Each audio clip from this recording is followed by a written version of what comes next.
Hello and welcome.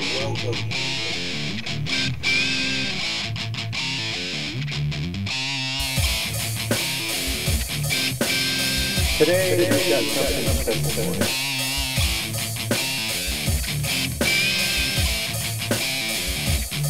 So sit down, stick around, and enjoy.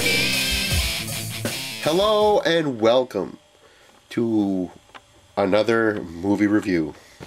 Today, it's all about X-Men Origins Wolverine. So, sit down, stick around, and enjoy.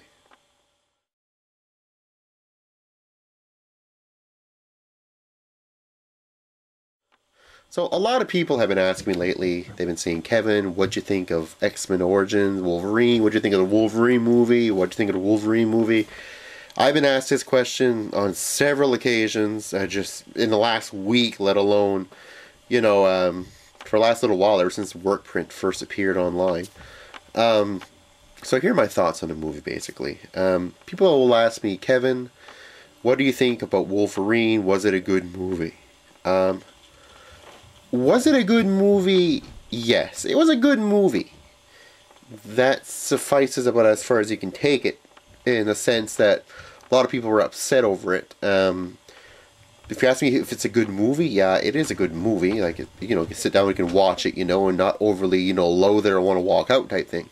So it's a good movie in that sense. It's action-packed and all that. For somebody who's never read any of the comics, it would be a good movie. Fine, you know what I mean? Even some people who read some comics, here and there, might still like the movie. It was good as an action movie. But if you're looking at this from a point of view of somebody who's actually read some of the books and whatnot, you may find it very lacking.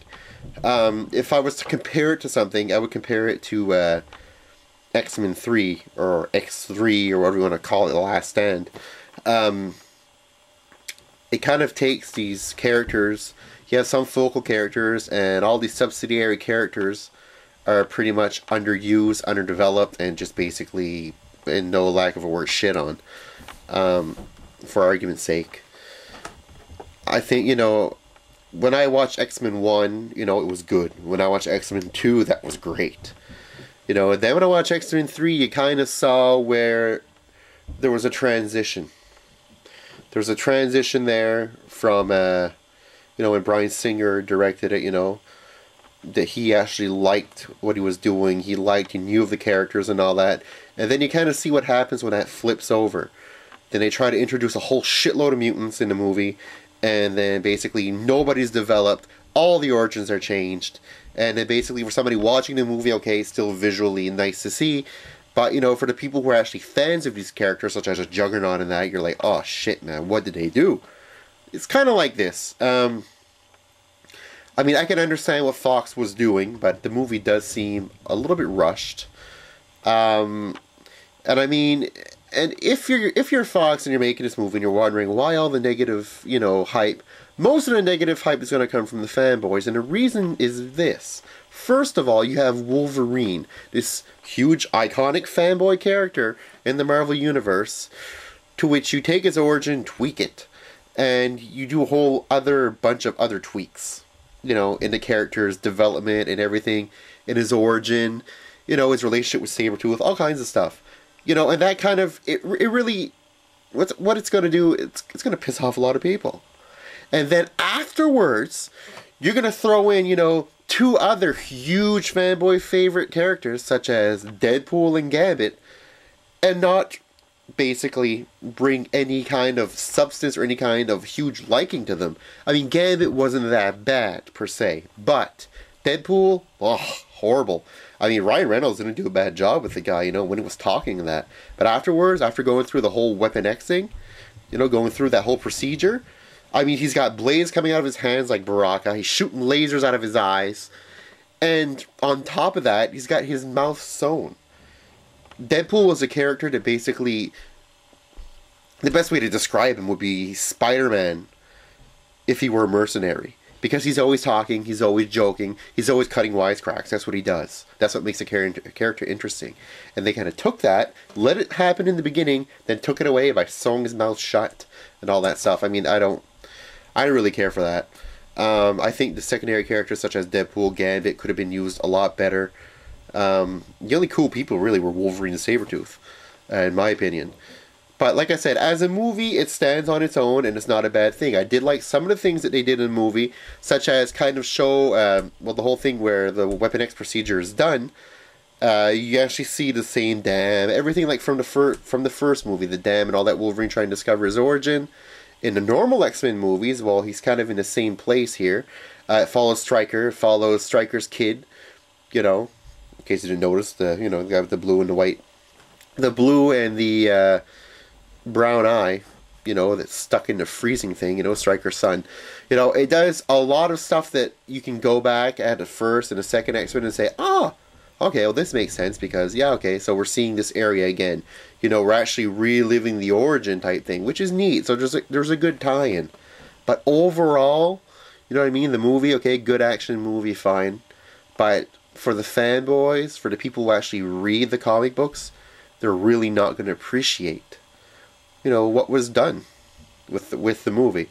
And I guess that speaks volumes about anything. I mean, any book you're going to read is going to be better than the movie, and that's just the way it's always worked. There's going to be a lot more detail and, you know, a lot more stuff in it. You know, things that you'll never see. So, I mean, I guess you got to take it like that. Apparently, there are several alternate endings to the movie. I saw one, you know, Wolverine basically having what appears to be sake at a Japanese bar, and so, you know, him going to Japan and training and all that. I mean, that's what that is. I've heard some people say that there's another scene where Deadpool's hand goes for his face, his head, or whatever. I said, put it back on, or something to that effect. I mean, they left, you know, they did a few alternate endings and all that, which is kind of neat, I guess. But, I mean, neat in a way and not neat in the other. Then you got to find out about all the other alternate endings, and you're not going to get to see them until they either come out on DVD or until you go online and you download some cam jobs and you watch them all. But, I mean, overall, I guess it does tie a lot of stuff in together, you know, and at the end with Charles coming, you know, rescuing them, rescuing Cyclops and all that. Wolverine not remembering any of these people because he was shot with adamantium bullets in the head. A little weak, but it did get the job done, I guess. It did put the point across that he would forget a lot of the stuff. So, I mean, in conclusion, I guess, you know, I know I'm rambling here, but the movie's not necessarily a bad movie. It's got a lot of negative press, I found. A lot of people were bashing this movie, and maybe I went in with such low expectations that once I watched it, I was like, yeah, it's not that bad. You know, I mean, I've seen worse. You know, I've sat through The Phantom, which is easily the worst comic book movie ever. So, I mean, this is far greater than The Phantom. It's probably on par with X-Men 3. You know, it's not as good as X-Men 1 or X-Men 2, but it's probably on par with X-Men 3. So not a bad movie for somebody to watch, you know, that enjoys comic books, enjoys action movies. You know, why not? It's not a bad movie. It's hardly not as bad as all the critics have been claiming it is. It's definitely not loyal to the source material, but nowadays in Hollywood, not very many movies are. So, anyways, take that with a grain of salt. And if you haven't seen it, at least give it a chance. So until next time, guys, take care. Later.